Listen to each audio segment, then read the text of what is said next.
Hi, I'm Matt from hockeyreviews.ca, and this is the Sherwood Code V, Code 5 elbow pad review. But before that, if you are interested of purchasing any hockey equipment and are in the United States, please click the link in the description to Pure Hockey or Pure Goalie. Clicking that link, making a purchase gives me a kickback to help support the channel so I can keep doing videos and making content. Otherwise, if you want to support me, please check out Patreon and buy me a coffee. Both the links are in the description.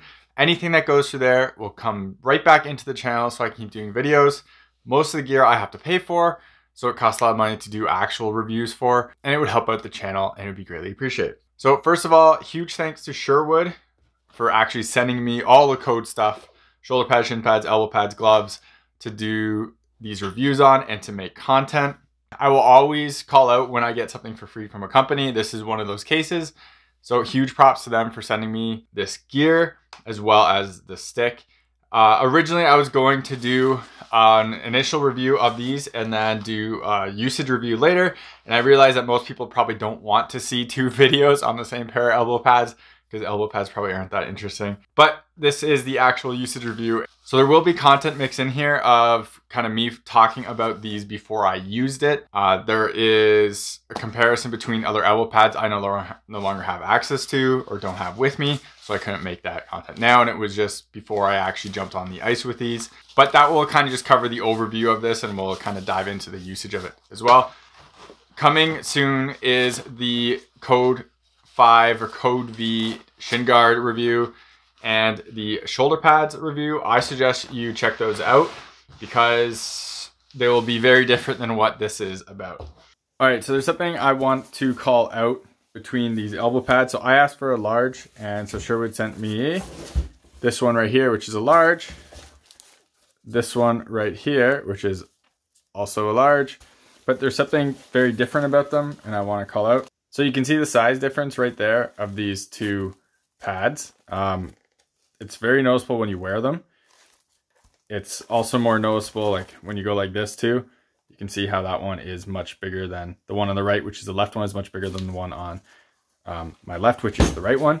So I have mediums here, and this piece basically lines up with mediums all the way through. So even then it looks a little short there, but it lines up pretty close when you go like this. It might be a small, but it's probably a medium. So I want to call that out because the large I have actually has a medium piece on it, and it was very noticeable when I actually put them on like this, and I noticed, oh, these are like really small compared to one another, and hopefully that kind of shows off. This piece is way smaller than this is when you put them next to each other, and it leaves more of a gap right there. So the reason I wanted to talk about these elbow pads is they're kind of interesting. They have this CIP, which is customized impact protection piece on there on the elbow pad. It's on all their protective line, like the shoulder pads, elbow pads, pants. So what this is Velcroable. So you can Velcro it out like this. You pull it out, detach it from this, and then it leaves like this part isn't there. This is like a slash guard basically.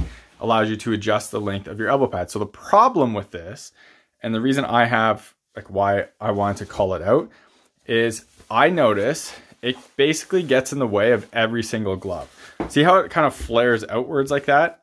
When you want a wrist protection kind of lower on this, you want it to wrap more and you want it to be really tight against the hands, the wrist. Like when you put this on, this piece sits really, really tight and slims down. You can kind of see the groove right here. But with these, it doesn't, it flares out. So no matter what I wear, these are 15s and they go over it easy, but this just constantly is pushing into here and pushing the glove off my hand. So it doesn't really work well. These are 14s. And while they fit in, they move. And because of the way it's flared out, when you're moving, it's pushing the glove off your hand and it doesn't really hold nice.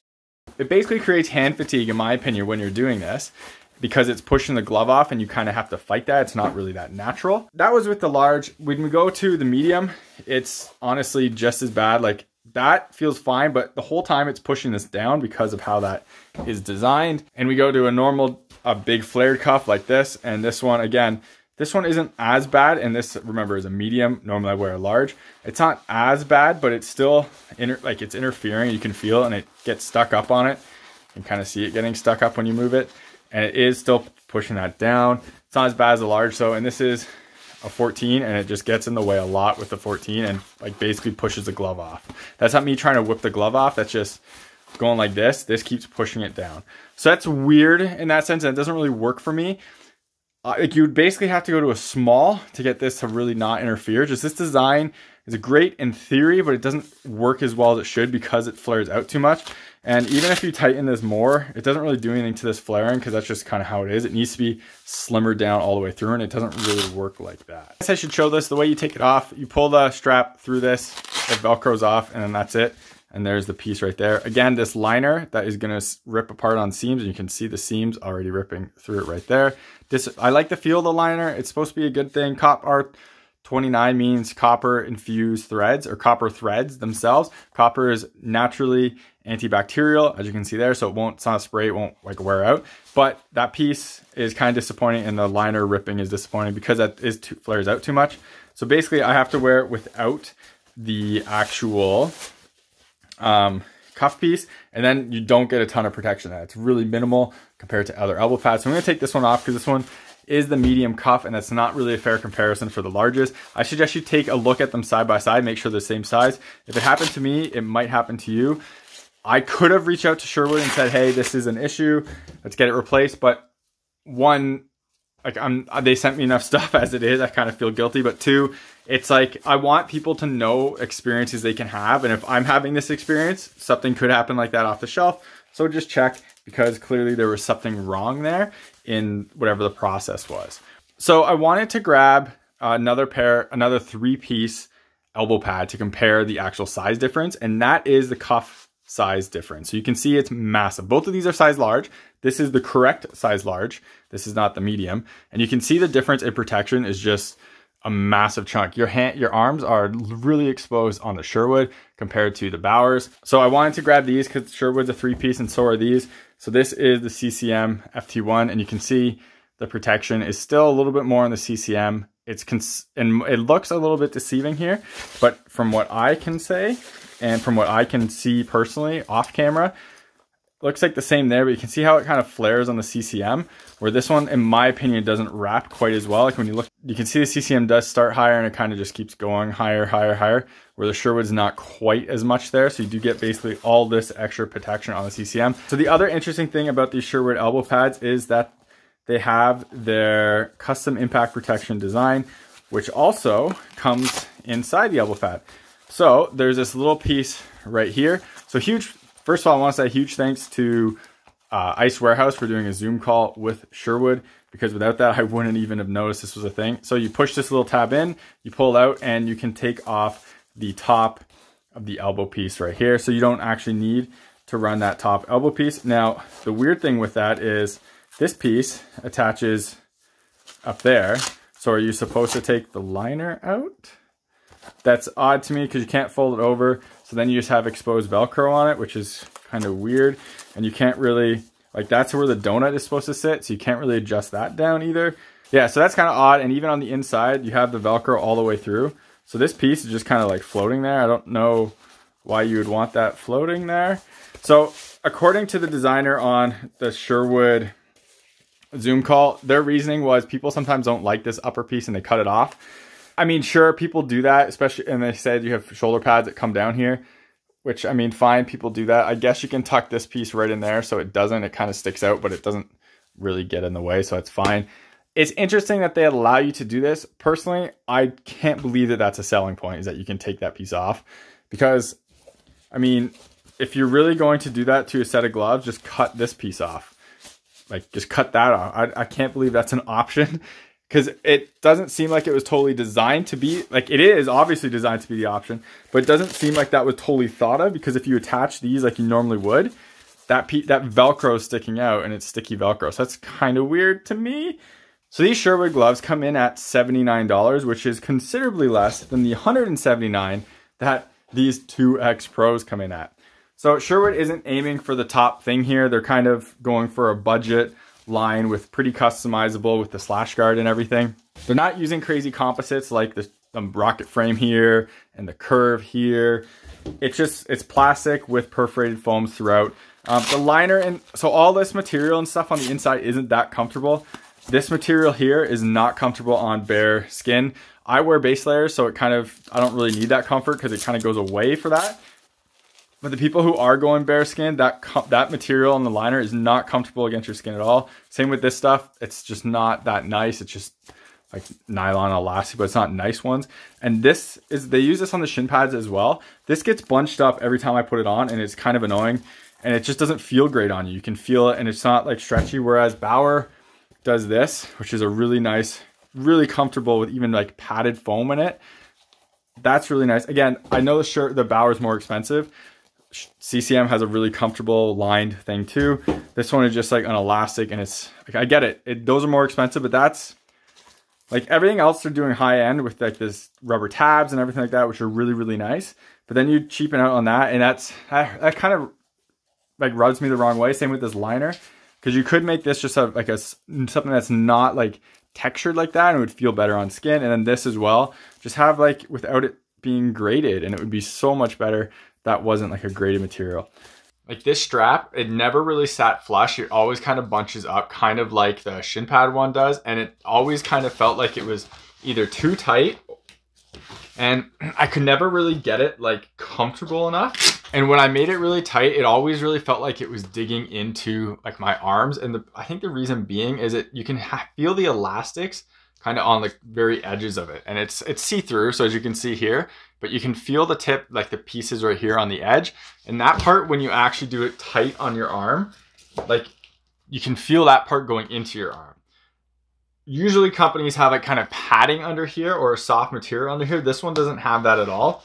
And I would have to basically crank these to make them actually feel any sort of snug, which there wasn't really enough Velcro here. When I did it just like that, it was too loose. So I really have to crank that and to make that comfortable, and it really never worked all that well.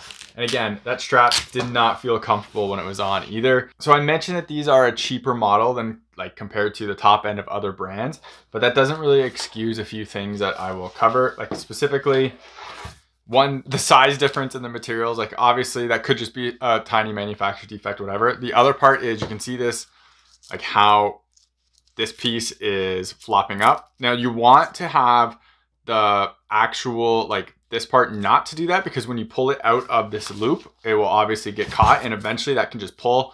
When you have a thing like that, eventually it can just pull apart and you can lose the stitching there. But it doesn't really matter because it's already happening on the other side, as you can see, where that stitching didn't go all the way through this piece and it's totally coming up there.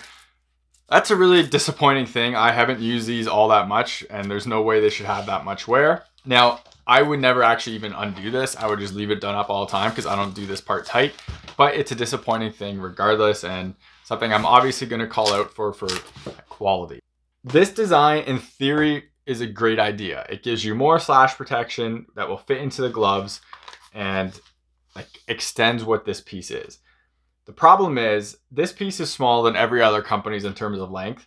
It's not as protective because of the materials used in here. Like this foam on top of this is not thick enough to really do any impact dispersion.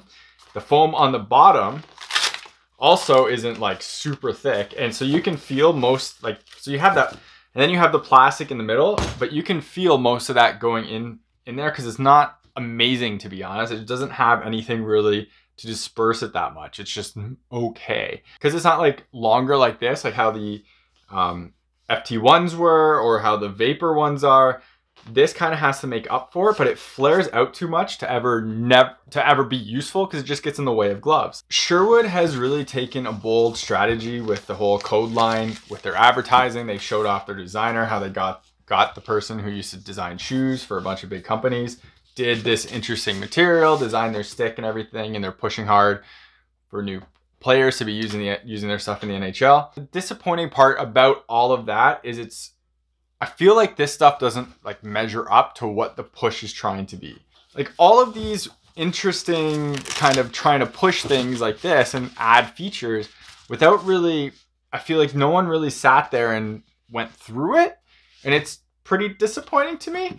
I have to say, I'm pretty sure Sherwood wasn't expecting me to say all this stuff, but that's kind of like when I'm disappointed in something, I think it kind of shows. But when I'm proud of something, I think it kind of shows. Like, these are still super comfy and super decent, but these are just such a swing and a miss. One, I can't recommend them. They're cheaper, so like they'll work for beer league and stuff like that, but I wouldn't recommend these anyways. You can probably get cheap, like NSX are probably just as good as these, and they're the lowest end Bowers. So like, I have a hard time ever pointing anyone towards these just because they're so like, The ideas are like solid here. It's just not good enough. And I really think the Wrecker M90 stuff is better than what this is. And I would say if you really want Sherwood, check that out. If you want a better value one, check the M90 stuff out for sure. But this one is just like, this is one of the most disappointing pieces of equipment that I've used in a while. Actually, that's not true. The Code V stick was. But this one is basically like the next ring. And I used these a couple times and I just wanted to get rid of them, to be honest. I wanted to go back to my CCMs because they were moving around too much. They weren't really adding anything for protective. They weren't comfortable to wear. So what was the point? Overall, super disappointed. Huge thanks though to Sherwood for sending me these. I greatly appreciate it to do actual reviews on. Yeah, I love this liner. It looks cool. The copper infused antibacterial part is really cool too. It just pulls apart, and this stuff is totally useless because it just gets the white gloves. So that's about it for the review of the Sherwood Code V elbow pads. Don't buy them. Don't even try them on. Just ignore them. Even if they're on sale for like 30 bucks, don't do it. Try to pay 40 bucks for something else or 50 bucks for something else. Yeah. Thank you very much for watching this video. Hopefully it was helpful. Remember to subscribe to me on YouTube. Follow me on Instagram, Twitter, links in the description. If you do buy a piece of gear because of one of my videos, please reach out to the manufacturer on social media. Let them know. Helps me get on the radar. So hopefully I can get more gear like this one and do reviews on, because I will be honest about stuff, as is evident in this video. Also, if you want to support me and you are in the US and need hockey equipment, check out the link in the description to Pure Hockey. Clicking that link, making a purchase gives me a kickback and helps support the channel so I keep making videos and making content. Or if you want to just support the channel itself, check out Buy Me a Coffee and Patreon in the links in the description and at the end of this video. Anything that I get through there will come right back into the channel so I can keep buying gear, making more long-term reviews. So hopefully stuff will be more useful and it would be greatly appreciated. Thank you very much for watching and take it easy. You're watching HockeyReviews.ca.